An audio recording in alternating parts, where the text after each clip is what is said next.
What do you mean? Who am I? I'm the tooth chicken. Ah, come on. There's no tooth chicken. So you don't believe me?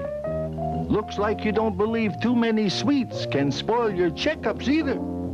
You see, thousands of harmless bacteria live in everyone's mouth. Harmless, that is, until too much sugar comes along. Too many sweets, and they become acid monsters, attacking the teeth and gums. Oops. You can help avoid all that by eating the right foods and limiting between-meal sugary foods. That way, tooth decay becomes... That scares his hen's teeth. Careful, kid. A message from the American Dental Association.